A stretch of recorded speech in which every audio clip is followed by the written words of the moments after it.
No niin, morjesta. Mä oon Elias ja tällä videolla on tarkoitus jutella vähän parhaista aseista aloittelijalle nimenomaan metsästysnäkökulmasta. Ja mä vähän kerron, että mitä aseita mulla itse on, minkä takia mä oon semmoisia aseita ostanut ja sitten vähän omasta näkökulmasta vinkkejä aloittelijalle, aseostajille ja metästäjille. Mennään videon pariin.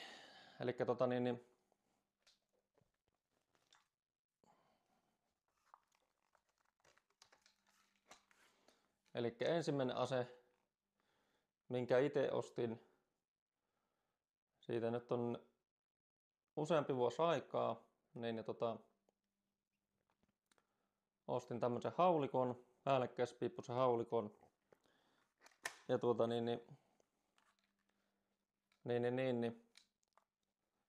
tämähän on tämmönen turkkilainen haulikkomerkki. Ja ei ole mikään niinku sillä lailla, ei ole mikään laatumerkki, mutta tällä on itse pärjännyt kyllä. Ja tämän nostin ensimmäiseksi aseeksi, koska silloin kun mä metästyksestä kiinnostuin, niin siinä tietysti oli se, että kun aloittelijalla on tietysti se, että kun ei oikein tiedä vielä, että mitä kaikkea sitä tulee metästeltyä, niin haulikkohan monella se, mistä lähdetään yleensä liikkeelle, ja tällähän pystytään hyvin pienriistaa sitten metästää. Mutta minkä takia sitten valitsin päällekkäispiippusen, niin itse jotenkin tykkäsin siitä, että päällekkäispiippunen, se on varma toiminen ase. Ja siinä ei ole mitään semmosia niinku monimutkaisia systeemejä sitten. Että aseet toimii kyllä sitten niinku silloin kun pitääkin toimia. Ja se, että siinä on tuo kaksi patruunaa ainoastaan, niin en ole sitä itse kyllä niinku kokenut sillä tavalla liian huonona. Toki sitten en tiedä miten sitten jos sorsametällä käy ja tällä tavalla, niin siinä ehkä voi olla sitten joku, mihin saa enempi patruunoita, niin parempi, mutta itse olen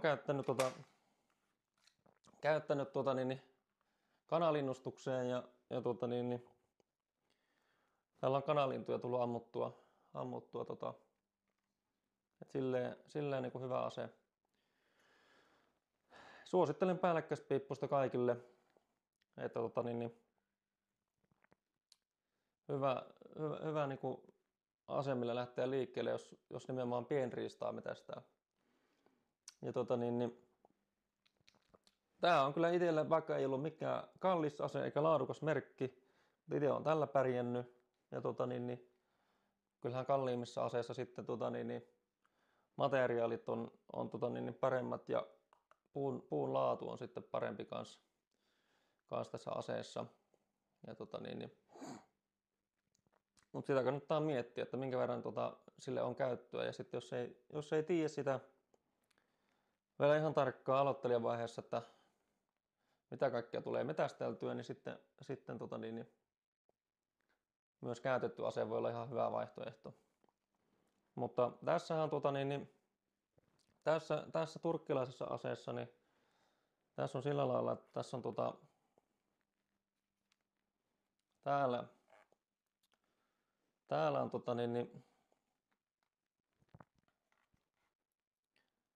eli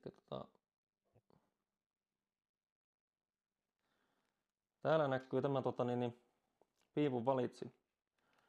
Eli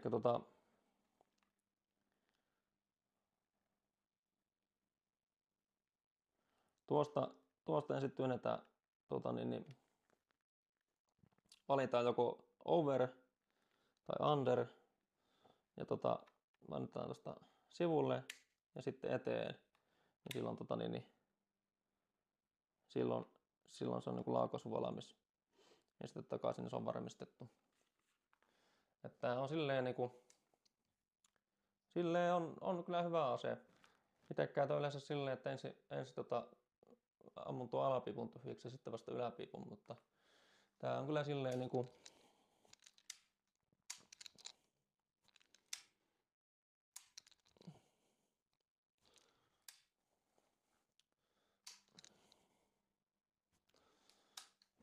hyvä ase ollut. Ja no sit mennään siihen toiseen pääasetyyppiin, mitä moni metästäjä miettii. Elikkä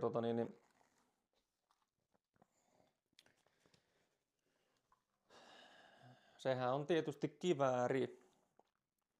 Ja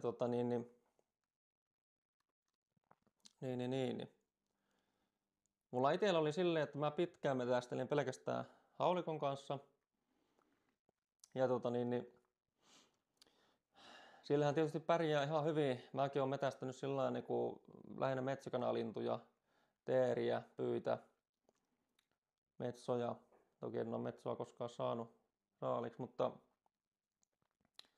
mutta sitten rupesi vähän kiinnostaa tuo, että metsäkanalinnustuksessakin sitten jos haluaa päästä ampuu sitten niinku latvalintuja ja loppusyksystä ja talvella sitten metästää myös metsäkanalintuja, niin silloinhan se melkein on tää kivääri, millä niitä sitten ammutaan, että tää tuli siinä kohtaa ja sitten mua itseä kiinnosti vähän tuo hirvenmetästys, kauriinmetästys, niin nimenomaan pitkille matkoille tietysti tulee sitten kyseeseen tää kivääri.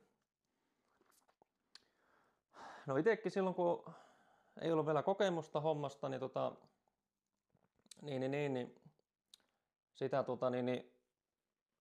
mietin, että mikähän se olisi. Ja aika monillahan se on sitten jos ei ihan tarkkaan tiedä, että onko se sitä hirvenmetästystä vai kanalintujen metästystä vai onko se kaikkia, niin sitten se on aika varma valinta, että ottaa se yleiskaliberi 308. Ja tämä kyseinen ase, mikä mulla tässä on, niin tää on Sakon 308 malli. Ja irrotettavalla lippaalla. Ja tämän taas itse ostin käytettynä sitten ja on ollut hyvä ase. Tää oli hyvässä kunnossa silloin kun ostin tämän aseen. Tässä ei ollut kiikaria, ei ollut kiinni. Kiikaritähtäintä vaan ihan tämmöiset rautatähtäimet ja itse on vähän niinku sitä on niinku pikkupojasta asti tykännyt tämmöisistä pulttilukkoisista aseista. Näissä on jotakin semmoista niinku, en tiedä mikä näissä on, mutta ja sitten itsellä oli vähän niinku se, että mä jostain syystä niin vähän jotenkin tykkäsin siitä, että niinku käyttäisi tätä niinku avotähtäimillä. Ja tässä ei mitkään parhaat avotähtäimet oo, mutta eli tässä on niinku mitenkä se näkyisi tässä.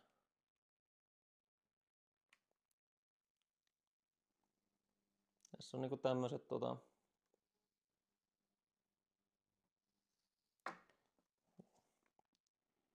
tämmöiset, että ei ole niinku sillain ei ole sillain mitkään maailman parhaat avotähtäimet, mutta tällä mä oon kuitenkin avotähtäimellä nyt jonkun verran sitten ampunut. Aika vähän on kuitenkaan niin metällä tullut tätä käytettyä, että ampumaralla sitten pääasiassa. Mutta tässä on niin hyvät puolet tässä aseessa. Eli tää on jos miettii sitä, että vastaisiko tää odotuksia, niin kyllä tää vastas. Että tää on kyllä on hyvä yleiskaliberi ase. Tää on aika semmonen kevyt ase. Tää on semmonen näppärä ase, että tää on pikkusen lyhyempi mitä tuo haulikko. Ja tätä on helppo kantaa selässä mukana. Ja tällä hetkellä, kun tässä ei ole kiikaritähtäimiä, niin tämä on tosi tämmöinen niin kuin näppärä ja ketterä ase. Kantaa mukana ja kävellä metässä. Ja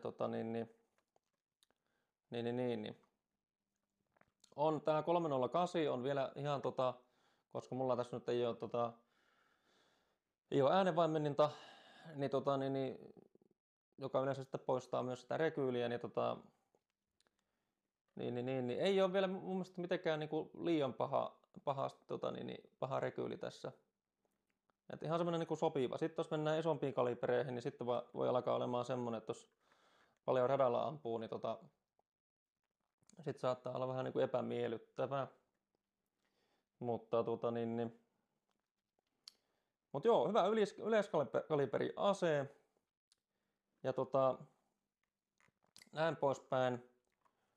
Pulttilukkoinen asehan on siinä mielessä niinku, mitä kaikkea niinku tiiä. Ja itsekään sitä niinku, silloin tiennyt, kun tätä ostin, että tämähän on silleen aika nopea kuitenkin ampua tää ase. Eli täälläkin on kuitenkin niinku lipas.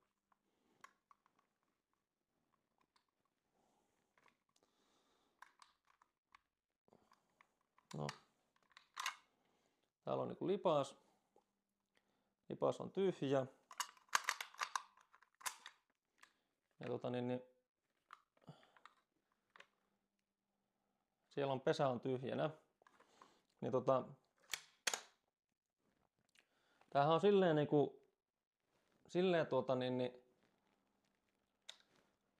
varmasti löytyy tuolta sitten niin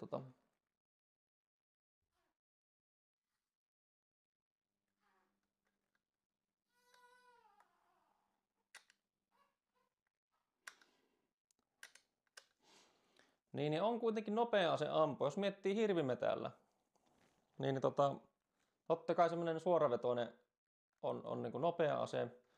Mutta jos miettii tämmöistä perinteistä pulttilukkosta, niin kyllä tääkin on niin kuin nopea kun miettii. Eli nyt kun on aseet tyhjänä, niin harjoitellaan tässä, niin jos mietitään sitä tilannetta niin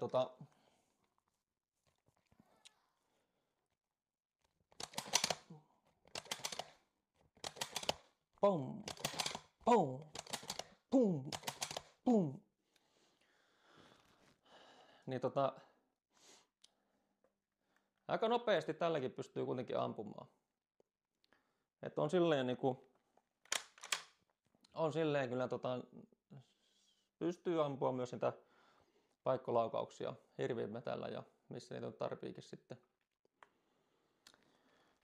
Mutta suosittelen kyllä Sakoa 308. Sitten jos siihen haluaa kiikaritähtäintä, niin voi laittaa. Toki siinä kohtaa tulee sitten se ehkä kyseeseen, että tarviiko sitten korotettua poskipakkaa tänne. Että sitähän tässä ei ole, mutta niitähän saa semmoisia irrallisiakin sitten tonne laitettua. Ja jos äänenvaimenninta haluaa, niin sitten pitää kierteet piippuun sitten tehdä ja näin. Mutta itse olen tykännyt kyllä tästä, että tämä on tämmöinen niin kuin perusmalli. Se on kevyt kantaa mukana ja onhan se silleen niin kuin rautatähtäimet aika varmat, että jos tuolla metikossa kävelee, niin vaikka sen risut ja muut vähän kolhii, niin kyllä se pysyy paikallaan. Toki sitten se, että jos puhutaan, että lähdetään ampua sinne 200 metriin, niin TR:tä, niin sitten se alkaa olemaan jo sitten se kysyy oikeasti sitä taitoa jo aika paljon. Mutta sitten jos mietitään, että kivääri vai haulikko, niin kyllä mä lähtisin miettimään sitä, että mikä sulla on lähtökohtaisesti se aloittelijana, niin miten sä metästät. Että jos miettii, että ja sitten tietysti se, että millä tykkää ampua, tykkääkö ampumaradalla käydä, miten paljon näin.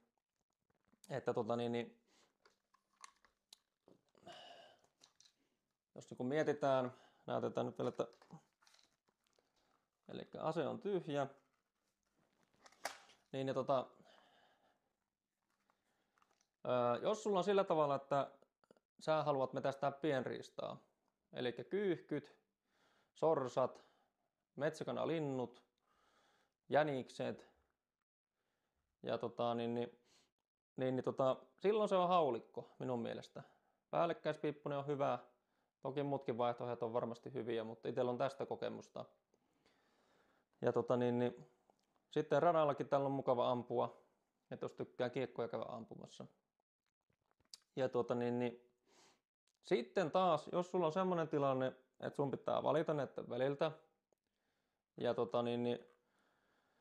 koska se sitten taas pitää miettiä, että minkälaista se metästysmuotokin on. Jos mietitään kanalinnustusta haulikolla, niin sehän on aika paljon sitä, että kävellään metässä haulikko kädessä ja sitten kun lintu pomppaa eteen, niin ammutaan. Tai kyykkymetällä ollaan sitten kyttäämässä jossakin ja ammutaan sieltä. Ja jänismetällä on melkein sillä lailla, että kyllä siinä melkein koiran tarvii, että jos sieltä meinaa jotakin saada. Toki joku voi ilman koiraakin saada, mutta jos sulla on sitten taas sillä tavalla, että sua kiinnostaa niin kuin kivääriammunta, nämä on kuitenkin erilaisia. Että jos sua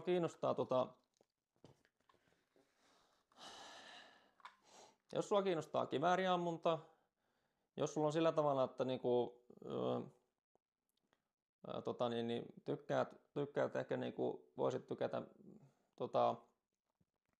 latvalinnustuksesta, voisit ehkä tykätä semmoista kyttäysmetästyksestä, eli kauriita, miksei jäniksiäkin, peura- ja hirvimetällä tykkäät käydä.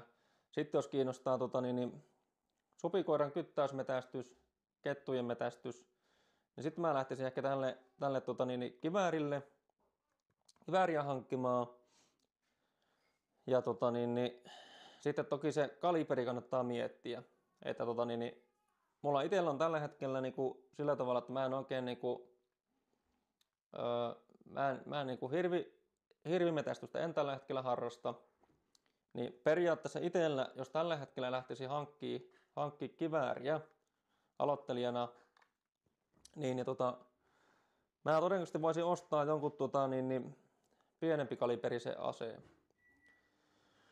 Että missä on patruunat olisi vielä halvempia ja ei ole niin kovaa rekyyliä ja muuta. Mutta sitten jos ei ole ihan varma sitä hommasta, niin kyllä 308 on hyvä vaihtoehto. Että se on semmoinen perusvarma homma. Näin. Mutta kiitoksia kun katsoit videon ja tässä oli tää minun aseesittely ja mun vähän näkemyksiä, että minkälainen ase aloittelijalle voisi olla hyvä metästykseen mut hei, palataan ensi kerralla ja se on moro.